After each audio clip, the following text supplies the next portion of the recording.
Good evening, everyone. So, today we are going to talk about the political system of India and Kazakhstan, which is the presidential and the parliamentary type of system. First, the presidential system of Kazakhstan, which includes governance, powers, and role in the country.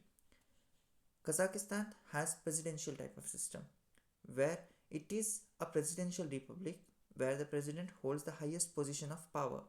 The president serves as head of both the state as well as the government.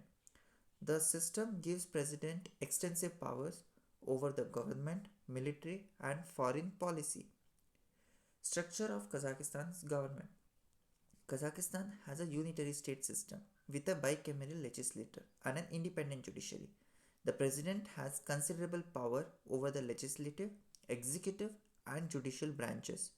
Now, the parliament consists of two houses, the Majlis and the Senate, which passes law, but the president has significant role in shaping them. So, if any law passes in these houses, the president has the authority to change or to shape them, whether to pass them or to disagree them. The prime minister is also appointed by the president, but it operates under the president's direction. The role of power of president. Now, as the head of state and head of government, the president has highest executive power and the government power.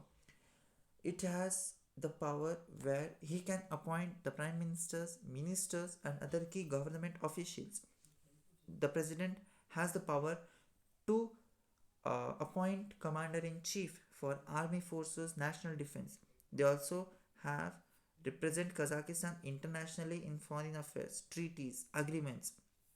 The presidents can veto bills passed by parliament and return them for further consideration. The president can issue decrees with the force of law in many areas, including economic, administrative, and social policies. We see the executive, the judicial, and legislative. Executive is basically where the president. It's all about the president, where president has the authority to sign or to assign commander in chief for the armies, to appoint federal judges, to grant pardon to those who have broken laws, and to power the veto legislations where it can say the houses to retake or reconsider the bills which are passed. So the president has such power. The judicial system is where the law comes in. The Supreme Court hear cases involve federal laws and a nation's final court to appeal. The Chief Justice of Supreme Court persists over impeachment trials.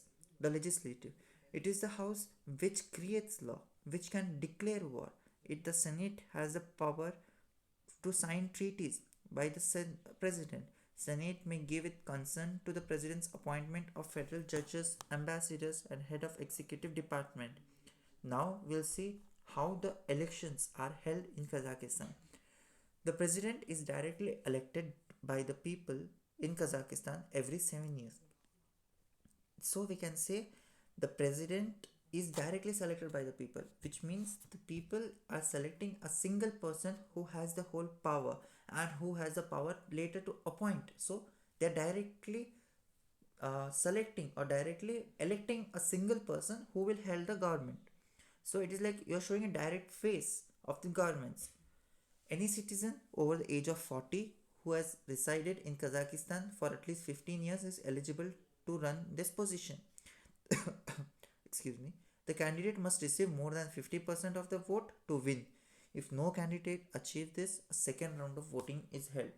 The last election was held in 2021. So this is how we see the budget resolutions, how it is happening, from where it is begin. So you can just figure this out or see how it happens. Next, we see the president's role in lawmaking.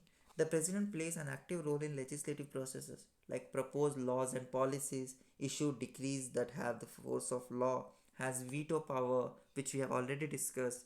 The president can dissolve the Majlis, which is the lower house of parliament, if necessary. So, the president has power to dissolve the Majlis, or we can say to take away certain powers of the house, of the lower house, if we talk about specifically in the parliament. Next is the presidential power in national security and defense. Even national security and defense plays an important role. First, we talk The president has the authority to assign the commander in chief for military and national security. The president determines defense strategies, defense policies, military alliances, and initiatives. The presidents can declare martial law in national emergency. Now we talk about the other main aspects to run the government, the prime ministers and the cabinet. The prime minister is appointed by the president, which is responsible for day-to-day functioning of the government. The president has full power to remove the prime minister and also the other ministers.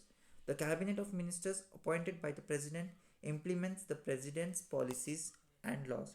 So basically we can say that the prime ministers or the cabinet ministers all work together under president's law, or we can say under president's rule. So they all work together to implement president's policies and laws. So this is all about a basic structure of the political system of Kazakhstan. Now we'll see the political system of India, the governments and the power. The India is the largest democracy in the world. It has federal parliamentary democratic republic system, which we can say it gives authority to the population, to the people to assign their leaders. The constitutions of India is the supreme law. Now we have three different branches of government in India. First is the head, the constitution, which provide a separations of power. We divide this into three different categories. We have the legislative, the executive, and the judicial.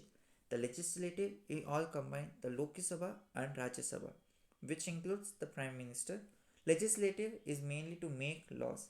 The executive, which includes Prime Minister's President, Vice President. These passes the law. The judicial system, Supreme Court of the India to evaluate the law. The President of India, he or she is the head of the state and supreme commander of the army forces.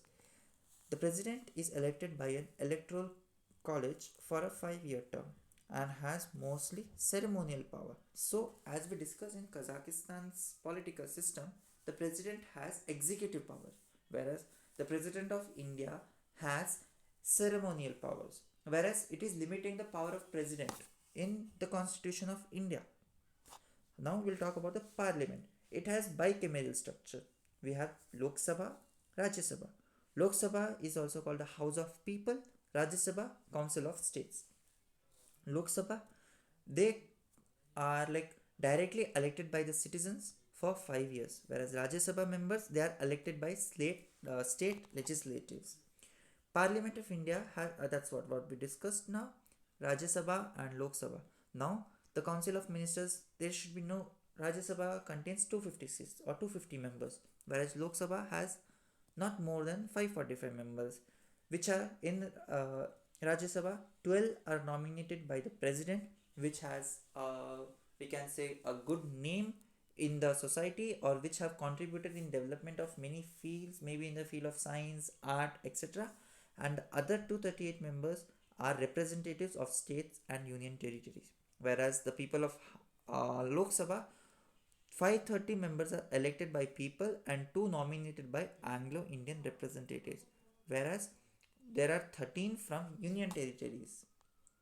The judiciary, independent branches which safeguard the constitution. So this is a pillar which maintains the law, which confirms that the laws are followed. The Supreme Court. The Supreme Court is the apex court.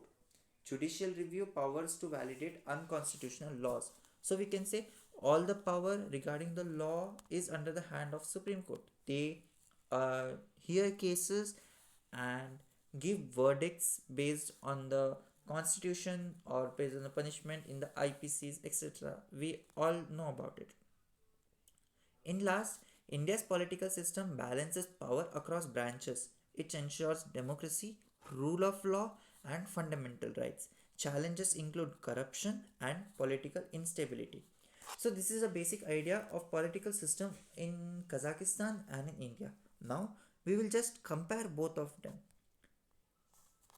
First, we see form of government. We have federal parliamentary democracy in India, whereas Kazakhstan have unitary presidential republic.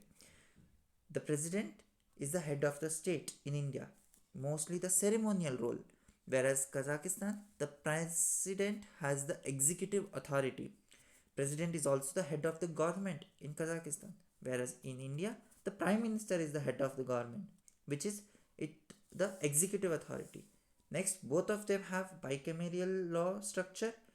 In India, we call them as Lok Sabha and Rajya Sabha, whereas in Kazakhstan, we call them as bicameral, or sorry, Majlis and Senate. The elections are by electoral college in India, whereas in Kazakhstan elected by popular votes. Independent judiciary, where the judiciary is influenced by the executive. Multi-party system with strong opposition, they are dominated by a ruling party. Power is shared between central and state government, whereas highly centralized governmental structures. So by this we can see that both the presidential system and the parliamentary system has benefits in their own ways, where also they are held responsible for their own ways as well. But to run a state or a country, both presidential and parliamentary systems are necessary and involved in their own aspects. So that's all. Thank you.